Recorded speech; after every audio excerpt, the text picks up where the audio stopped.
पहले जन्म की सारी बातें और सारी टेक्निक्स याद होती हैं, जिस वजह से वो बचपन से ही उन टेक्निक्स को पहाड़ के ऊपर जाकर प्रैक्टिस करता है। इस दुनिया के अंदर डोलो कॉन्टिनेंट है। इस दुनिया के अंदर हर कोई 6 साल की उम्र में अपनी एक स्पेशल एबिलिटी एक्टिवेट करता है। इस एबिलिटी का नाम स्पिरिट सोल है और स्पिरिट सोल को हासिल करने के बाद लोगों के पास अलग अलग तरह की एबिलिटीज आ जाती हैं। एक दिन जब वो पहाड़ से टेक्निक करते हुए वापस आ रहा होता है तो उसे पता चलता है कि इसी साल नए बच्चों की एबिलिटी जगाने के लिए एक स्पिरिट मास्टर उनके गांव में आ रहे हैं। इस स्पिरिट मास्टर का नाम सुयू ताओ है और ये रैंक 26 का स्पिरिट ग्रैंड मास्टर है। असल में यहाँ की कल्टीवेशन 1 से 100 में बनती है और इनमें 1 से 10 के रैंक वाले को ट्रेनी कहते हैं, 10 से 20 वाले को स्पिरिट मास्टर कहते हैं, 21 से 30 वाले को स्पिरिट ग्रैंड मास्टर कहते हैं, 31 से 40 वाले को स्पिरिट एल्डर कहते हैं और ऐसे ही इनकी रैंक के अनुसार ये बनते हैं और इनके बारे में हमें अब आगे पता चलेगा।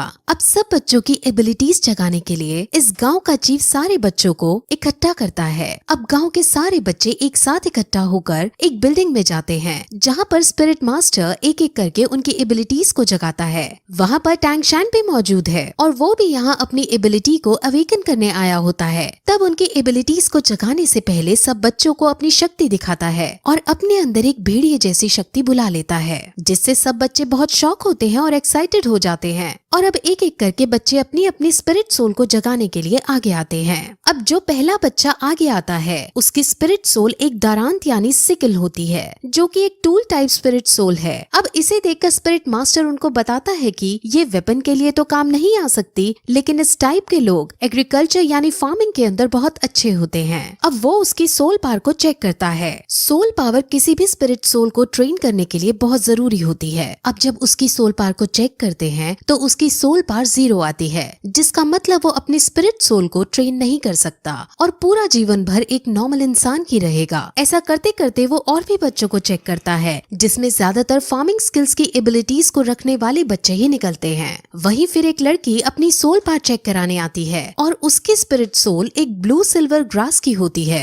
ब्लू सिल्वर ग्रास बहुत कॉमन ग्रास है और इसकी कोई स्पेशल एबिलिटी भी नहीं होती और इस टाइप की स्पिरिट सोल को सबसे बेकार स्पिरिट सोल माना जाता है और ये बहुत कमजोर होती है। अब इसके बाद हमारा मेन कैरेक्टर जिसका नाम टेंग शैन है वो आगे आता है और अपना सीधा हाथ बढ़ाकर कंसंट्रेट करता है और उसके हाथ से भी ब्लू सिल्वर ग्रास बाहर आती है, लेकिन तभी उसके उल्टे हाथ में भी कुछ होने लगता है और वहाँ पर हमें एक हथौड़ा दिखता है जिसे वो मुंह बंद करके छुपा लेता है। अब इसके बाद स्पिरिट मास्टर टैंग शैन की सोल पावर चेक करता है और उसकी सोल पावर 10th लेवल पर होती है और ये बहुत रेयर कंडीशन होती है। असल में जिन लोगों की सोल पावर अवेकनिंग के वक्त फुल यानी 10th लेवल की होती है तो उन्हें बॉर्न विद सोल पावर यानी कि इनेट सोल पावर का दर्जा दिया जाता है और ऐसे लोग बहुत ही काम के होते हैं। ऐसे लोग बहुत ताकतवर बनते हैं और लाइफ में बहुत आगे तक जाते हैं। अब स्पिरिट मास्टर उसे बताते हैं कि अवेकन होने के बाद सोल पावर की 10th लेवल सबसे हाईएस्ट लेवल होती है, जिस पर अब टैंग शैन ये पूछता है कि क्या हम इसके आगे नहीं जा सकते, यानी क्या इसके आगे ट्रेन नहीं कर सकते, जिस पर मास्टर उसे समझाते हैं कि इससे आगे ट्रेन करने के लिए हर 10th लेवल के बाद एक स्पिरिट रिंग हासिल करने की जरूरत होती है। स्पिरिट रिंग हासिल करने के बाद ही हम 10th लेवल से आगे बढ़ सकते हैं। बिना स्पिरिट रिंग के हासिल किए कोई आदमी कितना भी ट्रेन क्यों ना हो वो 11th लेवल पर नहीं पहुंच सकता। अब टैंग शैन उससे ये पूछता है कि क्या तुम्हारे पास 2 स्पिरिट रिंग है, क्योंकि मास्टर की रैंक 26 है और उसे 10th लेवल और 20th लेवल को पार करने के लिए एक एक स्पिरिट रिंग की जरूरत पड़ी थी। स्पिरिट रिंग्स यूजर को उनके स्पिरिट सोल के मुताबिक उनको अलग अलग स्पेशल पावर भी देती है। अब ऐसा कहकर वो हॉल से बाहर आ जाते हैं और अब स्पिरिट मास्टर जाने लगते हैं। अब गांव के चीफ और टैंग शैन के घर जाते हैं और वहाँ उसके पिता को टैंग शैन के पावर्स के बारे में सब कुछ बताते हैं और उसको जीनियस कहकर पुकारते हैं। टैंग शैन के पिता का नाम टैंग हाउ है। टैंग हाउ अब अपने बेटे से उसके स्पिरिट सोल के बारे में पूछता है और उसे अपने बेटे से उसके स्पिरिट सोल के बारे में पता चलता है, जो कि ब्लू सिल्वर ग्रास है। अब ये सुनकर उसका पिता शॉक होता है, क्योंकि उसे पता था कि उसके बेटे की स्पिरिट सोल तो क्लियर स्काई हैमर होनी चाहिए। इस लाइन से आप कंफ्यूज ना हो, इसके बारे में डिटेल में आगे बताया जाएगा। अब गांव के चीफ ये चाहते थे कि टैंग शैन शहर की एक एकेडमी में जाकर ट्रेनिंग करे, लेकिन टैंग हाउ साफ मना कर देता है। अब क्यों मना किया है ये भी हमें आगे पता चलेगा।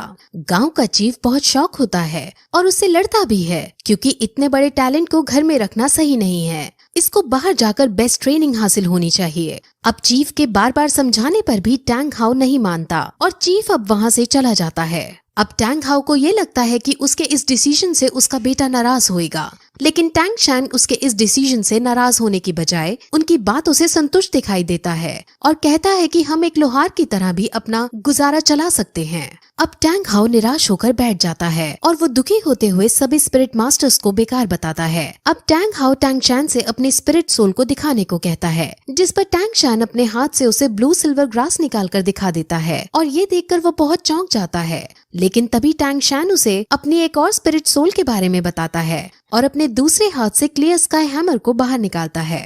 अब ये देखकर टैंग हाउ को कुछ याद आता है कि कैसे कुछ साल पहले वो और उसकी वाइफ कुछ लोगों से बचकर भाग रहे थे और उसकी वाइफ अपने पति और अपने बच्चे को बचाने के लिए खुद को सैक्रिफाइस कर देती है। और अब यहाँ से हमें पता चलता है कि उसकी वाइफ की स्पिरिट सोल भी ब्लू सिल्वर ग्रास होती है। अब फिर टैंग हाउ अपने बेटे की डबल स्पिरिट सोल को देखकर उसे गले लगा लेता है और उसे अब एक बात समझाता है और कहता है कि तुम हमेशा अपने उल्टे हाथ के हैमर से अपने सीधे हाथ की ग्रास को प्रोटेक्ट करना। अब इसके बाद टैंग हाउ टैंग शैन को लेकर काम सिखाने लगता है और उसको इस काम की अलग अलग टेक्निक सिखाता है और इन सभी टेक्निक्स की मदद से टैंग शैन अब अपने पिछले जन्म की मेमोरीज का यूज करता है और उनकी मेमोरीज से वो कुछ हिडन वेपन्स बनाता है। अब अगले दिन टैंग हाउ अपने बेटे को शहर जाकर ट्रेनिंग करने की इजाजत दे देता है और साथ में ये भी कहता है कि वहाँ तुम अपना खर्चा लोहार का काम करके चला लेना। लेकिन शहर पढ़ने जाने के लिए टैंग हाउ उसके सामने कुछ शर्तें रखता है। वो उसे कहता है कि तुम कभी भी अपनी हैमर स्पिरिट में कोई भी स्पिरिट रिंग ऐड नहीं कर सकते।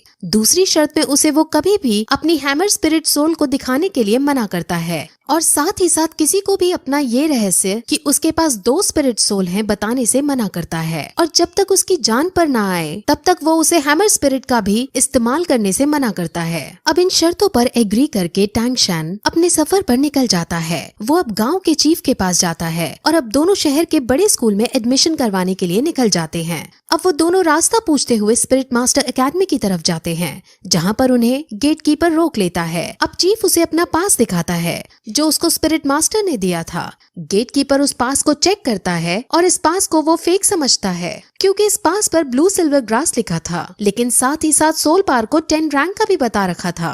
अब ब्लू सिल्वर ग्रास का होना और 10th रैंक का होना ऐसा बहुत रेयर कंडीशन में ही पॉसिबल है और जिस छोटी जगह से ये लड़का आया है वहाँ पर इस रेयर चीज का होना पॉसिबल नहीं है। अब चीफ और गेट कीपर की बहस होने लगती है और उनकी बहस इस कदर पहुंच जाती है कि गेट कीपर चीफ पर हाथ उठा देता है, लेकिन तभी टैंग शैन उसके हाथ को पकड़ लेता है और उसको नीचे गिरा देता है। टैंग शैन को अब बहुत गुस्सा आ चुका था और वो उसे मारने के लिए अपना हिडन वेपन एक्टिवेट कर देता है, लेकिन तभी एक आदमी वहाँ आता है और उन्हें रोकने की कोशिश करता है। इस आदमी को यहाँ पर सभी लोग ग्रैंड मास्टर कहते हैं और वो उनकी लड़ाई बंद करवाने के बाद उसको अंदर एडमिशन के लिए ले जाता है। अब रास्ते में टैंग शैन और ग्रैंड मास्टर कई तरह की बातें करते हैं, जिसमें ग्रैंड मास्टर अपनी आइडेंटिटी बताते हुए कहते हैं कि वो यहाँ का ग्रैंड मास्टर है और अगर टैंग शैन ग्रैंड मास्टर से कुछ सीखना चाहता है तो वो उसको टीचर बुला सकता है। अब वो और भी बातें करते हैं और क्योंकि ग्रैंड मास्टर ने उसका एडमिशन पास देखा होता है तो वो उससे कहता है कि तुम बहुत इंटेलिजेंट हो और उसे ये भी बताता है कि पिछले 100 सालों के अंदर तुम तीसरे आदमी हो जिसके पास 2 स्पिरिट सोल हैं। ये सुनकर टैंग शैन चौंक जाता है और अपने हिडन वेपन को फिर से एक्टिवेट करने के लिए रेडी हो जाता है। दरअसल वो ऐसा इसलिए करता है क्योंकि उसके पिता ने उसे कहा होता है कि उसकी 2 स्पिरिट सोल के बारे में किसी को नहीं पता चलना चाहिए और अब वो अपने इस खतरे को हटाने के लिए अपना हिडन वेपन एक्टिवेट करता है। लेकिन तभी ग्रैंड मास्टर उसे अब ये बताता है कि आखिर उसे इन सब के बारे में कैसे पता चला। असल में ग्रैंड मास्टर बहुत ज्यादा इंटेलिजेंट है और उसने पहले भी बहुत सारी रिसर्च कर रखी थी। उसमें उसे पता चला था कि दुनिया के अंदर ब्लू सिल्वर ग्रास वाली स्पिरिट सोल के सिर्फ 647 लोग हैं और उनमें से सिर्फ 16 के पास सोल पावर है और उन 16 की भी रैंक 1 से ज्यादा नहीं है। सोल पावर हमेशा स्पिरिट सोल की क्वालिटी के प्रोपोर्शन में रहती है, जिस वजह से ब्लू सिल्वर ग्रास की फुल सोल पावर नहीं हो सकती। इसीलिए ग्रैंड मास्टर श्योर है कि इसके पास 2 स्पिरिट सोल हैं। अब उनकी ये सब बातें सुनकर टैंग शैन समझ जाता है कि ये ग्रैंड मास्टर बहुत समझदार आदमी है और वो तुरंत उसके सामने झुककर उन्हें अपना गुरु बनने के लिए प्रार्थना करता है और अब ग्रैंड मास्टर उसे अपने डिसाइपल के रूप में एक्सेप्ट कर लेते हैं। अब फिर वो दोनों स्कूल के अंदर प्रिंसिपल के पास जाते हैं और प्रिंसिपल उसका एडमिशन पास देखता है। उसे भी थोड़ा अजीब लगता है कि ये ब्लू सिल्वर ग्रास है, लेकिन इसकी सोल बार फुल है। लेकिन साथ में ग्रैंड मास्टर को देख वो उसको एडमिशन दे देता है। ग्रैंड मास्टर हालांकि यहाँ का कोई टीचर नहीं है, लेकिन प्रिंसिपल और बाकी सब ग्रैंड मास्टर की बहुत इज्जत करते हैं और ग्रैंड मास्टर का रुतबा पूरे शहर के अंदर है। अब टैंग शैन को हॉस्टल 7 अलॉट किया जाता है और अब वो अपने हॉस्टल के अंदर जाने लगता है। जैसे ही वो अपने हॉस्टल का गेट खोलता है, वैसे ही वहाँ एक बच्चा उस पर अटैक कर देता है। टैंग शैन उस बच्चे से लड़ता है और दोनों के बीच फाइट होने लगती है। इस फाइट में टैंग शैन आसानी से उस बच्चे को मार दे देता है और सब बच्चे